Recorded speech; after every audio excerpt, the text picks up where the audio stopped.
오늘도 이 예언의 말씀을 읽고 듣고 묵상하는 우리 모두에게 하나님의 크신 은혜가 있게 되시기를 주님의 이름으로 축복합니다. 함께 묵상하실 본문은 예레미야 9장 17절로 26절의 말씀입니다. 오늘 본문의 핵심 주제는 우리는 하나님만을 자랑해야 합니다. 믿음을 가진 하나님의 자녀들에게는 중요한 삶의 원리가 있습니다. 그것은 하나님의 은혜로 주신 것들에 대하여 마음을 빼앗겨서는 안 되는 것입니다. 하나님께서 우리에게 많은 것들을 선물로 주셨습니다. 그런데 우리는 선물을 주신 하나님보다 그 선물의 내용에 마음을 빼앗겨 버린다면 그 선물은 우상이 될 수도 있다는 것을 우리는 기억해야 합니다. 사람들의 지혜와 사람들의 용기와 사람들의 돈을 하나님보다 더 의지해서는 안 되는 것임을 오늘 본문은 분명히 말씀해 주고 계십니다. 하나님의 심판에서 무엇이 우리를 지켜낼 수 있는가? 어떠한 것도 하나님의 심판에서 우리를 지켜낼 수 없음을 성경은 말씀해 주고 계십니다. 인간의 지혜, 인간의 용기, 인간의 불질, 그 어떠한 것도 하나님의 심판에서 안전하게 보호해 줄 수 없습니다. 오직 하나님의 사랑, 하나님의 정의, 하나님의 공의만이, 그 하나님의 친밀함만이 우리를 모든 심판에서 건져 주실 것입니다. 이 부분을 기억하시면서 17절로 19절에 이제 애곡을 명하시는 하나님의 마음을 함께 묵상해 보십니다. 만군의 여호와께서 이와 같이 말씀하시되 너희는 잘 생각해보고 곡하는 부녀를 불러오며. 곡하는 부녀, 곡하는 전문 여성 울음꾼을 말하죠. 장례식장에서 슬픔의 분위기를 고취하고 유족들을 대신해서 울어주는 그 전문 울음꾼을 오늘 여기에서는 곡하는 부녀 이렇게 말씀해주고 있습니다. 지금 이제 유다 백성들이 바벨론의 침략에 의해서 이제 장례식장 같은 그러한 참담하고 암울한 분위기를 말씀해주고 있는 것이죠. 그래서 너희는 곡하는 부녀를 불러오며 또 사람을 보내 지혜로운 부녀를 불러오라 말씀합니다. 여기서 이 지혜로운 부녀 역시 곡하는 부녀와 같은 의미로 문맥상 사용되어지고 있습니다. 지금 이 상황은 탄식하고 슬퍼하며 울어야 될 상황일 정도로 심각한 하나님의 심판의 상황인 것입니다. 하나님께서 이 곡하는 부녀를 부르라고 요청하신 것은 예루살렘만을 위한 것이 아닙니다. 예루살렘의 슬픔 중에 있는 사람들만을 위한 것이 아니라 하나님을 위한 것입니다. 범죄한 저들을 심판하실 수밖에 없는 이 유다 백성들을 향한 하나님 아버지의 마음이 얼마나 아픈지, 얼마나 가슴 저미어진 사랑인지 곡하는 부녀를 부르라고 하나님께서 말씀해 주고 계십니다. 18절 그들로 빨리 와서 우리를 위하여 애곡하여 우리의 눈에서 눈물이 떨어지게 하며 우리 눈꺼풀에서 물이 쏟아지게 하라. 물이 쏟아지게 하라. 눈물이 하염없이 흐르는 것을 가리키고 있습니다. 예루살렘의 멸망을 바라보면서 우리 몸 안에 모든 수분이 눈물로 빠져나올 정도로, 눈물로 쏟아질 정도로 아프고 안타까운 일이었다는 것입니다. 19절 이는 시온에서 통곡하는 소리가 들리기를 우리가 아주 망하였구나. 우리가 크게 부끄러움을 당하였구나. 우리가 그 땅을 떠난 것은 그들이 우리 거처를 헐었음이로다 함이로다. 오늘 유다 땅에 이러한 엄청난 심판이 닥친 것은 무엇 때문이었습니까? 크게 두 가지 때문이었죠. 하나는 의도적으로 하나님의 말씀에 불순종한 저들의 의도적인 완악함이었습니다. 또 하나는 일상생활에 만연된 우상 숭배 때문이었죠. 그토록 많은 시간 속에 선지자를 통해서 하나님의 마음을 전해 주었건만 유다 백성들은 듣지 아니하고 우상에게 마음을 빼앗기고 세상의 마음을 빼앗겨 결국 바벨론이라고 하는 채찍을 통해서 오늘 이 참담한 심판에 놓여져 있는 것이고 당신의 사랑하는 백성들이 고통당하는 모습을 보시는 아버지의 마음은 애곡하는 부녀를 불러야 할 정도로 아버지의 마음이 쓰리고 아픈 상황인 것을 말씀해 주고 있습니다. 그러므로 여러분, 우리가 범죄하여 징계받는 것은 당연하지만 그 징계받는 자녀를 보시는 아버지의 마음을 우리는 알아야 합니다.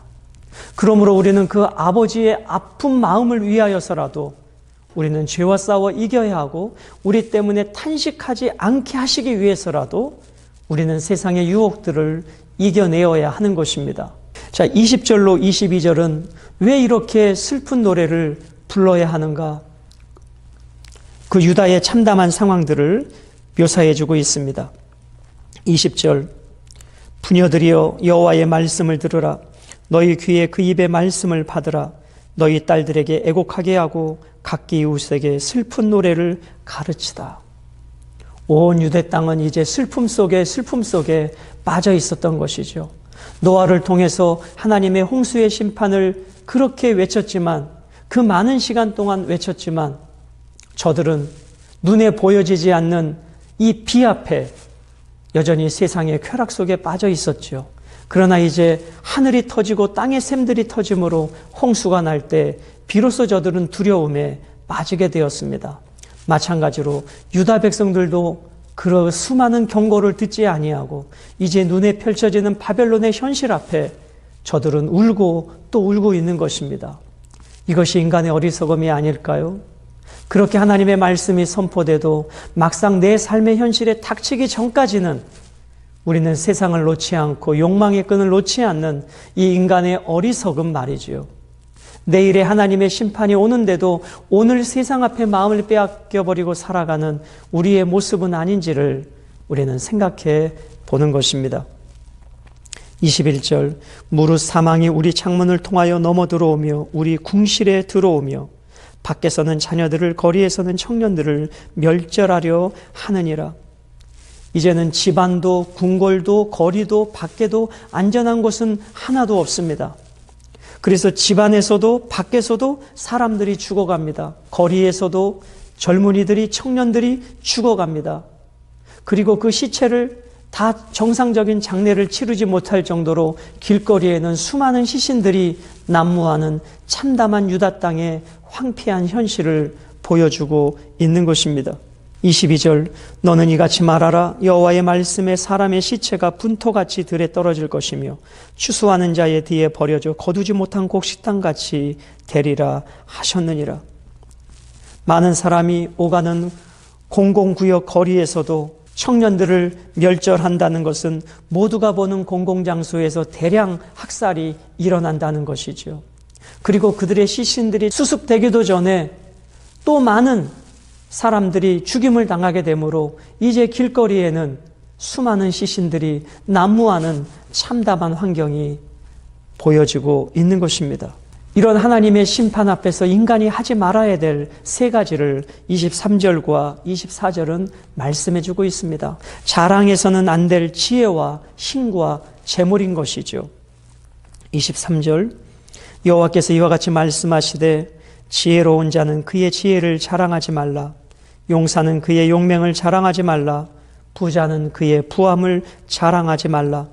자랑하는 자는 이것으로 자랑할지니 곧 명철하여 나를 아는 것과 나 여호와는 사랑과 정의와 공의를 땅에 행하는 자인 줄 깨닫는 것이라. 나는 이 일을 기뻐하노라. 여호와의 말씀이니라. 하나님의 심판 앞에 인간의 지혜가 무슨 도움이 되겠습니까? 하나님의 심판 앞에 인간의 용맹이 무슨 도움이 되겠습니까? 하나님의 심판 앞에 인간의 그 재물이 무슨 도움이 되겠습니까? 인간의 지혜와 용맹과 재물은 하나님의 심판 앞에 어떠한 도움도 되지 않음을 말씀해 주고 있습니다. 그러므로 오늘 24절을 통해서 인간이 해야 될 일은 하나님이 어떠한 분인가를 아는 지혜가 있어야 하는 것입니다. 그것이 참된 지혜입니다. 그리고 하나님의 사랑과 정의와 공의를 아는 것이지요. 여러분, 우리가 살아가는 이 세상은 사람들의 지혜와 경험을, 사람들의 용기를, 사람들이 쌓아놓은 재물만 있으면 살아갈 걱정이 없다라고 말합니다. 그런데 주님은 이렇게 말씀하시죠. 내가 오늘 밤 너의 생명을 찾으면 내가 준비해 놓은 것이 누구 것이 되겠느냐. 사랑하는 여러분, 그러므로 우리는 사람의 지혜와 용맹과 돈을 의지할 것이 아니라 하나님이 어떠한 분인가를 알아야 합니다. 날마다 말씀 묵상과 예배를 통해서 선포되어지는 말씀으로 하나님이 어떠한 분인가를 알아야 합니다. 하나님의 사랑, 하나님의 정의, 하나님의 공의를 우리는 알고 배워가야 하는 것입니다. 25절과 26절은 마음의 할례를 받지 못한 자들, 육신의 할례를 행한 자들 함께 하나님의 심판에서 벗어날 수 없음을 말씀해 주고 있습니다. 25절 여호와의 말씀이니라. 보라, 날이 이르면 할례 받은 자와 할례 받지 못한 자를 내가 다 벌하겠다. 육신의 할례를 받았던 유대인들과 육신의 할례를 받지 않은 이방인들 모두 다 하나님이 심판하실 것이다. 26절 곧 애국과 유다와 에돔과 암몬 자손과 모압과 및 광야에 살면서 살적을 깎은 자들에게라. 무릇 모든 민족은 할례를 받지 못하였고 이스라엘은 마음의 할례를 받지 못하였느니라 하셨느니라. 여러분, 육신의 할례를 행했다고 해서 그것이 구원을 보장해 주는 것이 아니라는 것이죠. 육신의 할례를 행했지만 진짜 하나님이 원하시는 할례는 마음의 할례였습니다. 그 마음의 할례는 무엇이었나요? 마음의 굳은 살을 베어내는 것이죠. 그것은 무엇입니까? 내가 얼마나 더럽고 추한 죄인인가를 깨닫고 회개로 그 굳은 살을 베어내는 것입니다. 그래서 주님의 은혜가 아니면 살 수 없는 그 의에 줄이고 목마른 자, 애통하는 자, 그 심령이 마음의 할례를 받은 자입니다. 그러나 유대인들은 육신에 행한 할례 때문에 하나님의 백성이라고 그들은 늘 자부심했지만 삶의 내용은 우상 앞에 하나님의 말씀을 의도적으로 불순종하면서 육신의 껍데기만 남은 할례를 붙잡고 있었다는 것입니다. 그렇습니다, 여러분. 오늘 우리의 삶도 동일하지 않을까요? 우리의 신앙이 껍데기뿐인 신앙인가? 아니면 날마다 내 마음을 찢는 애통하는 마음의 할례를 행한 진짜 아버지의 마음을 아는 자인가 하는 것입니다. 껍데기뿐인 신앙은 심판을 피할 수 없습니다. 껍데기뿐인 신앙은 심판을 견뎌낼 수 없습니다. 그래서 오늘 본문은 이렇게 우리에게 요구하십니다. 하나님이 어떠한 분인가를 알기를 원한다고, 하나님의 사랑과 공의와 정의를 알기를 원한다고 말씀합니다. 사랑하는 여러분, 형식적 할례가 심판을 피하게 할 수 없는 것입니다. 굳어지고 껍데기만 남은 신앙이 아니라 이제 다시 묵은 밭들을 기경하고 굳어진 우리의 완고함을 걷어내고 우리의 밑바닥 저 깊은 곳에서부터 터져나오는 주님 앞에 참된 회개와 그분의 용서를 통해서 하나님의 백성으로 우리는 참되게 살아가야 할 것입니다. 말씀을 맺습니다. 세 가지를 자랑하지 말라 하셨습니다.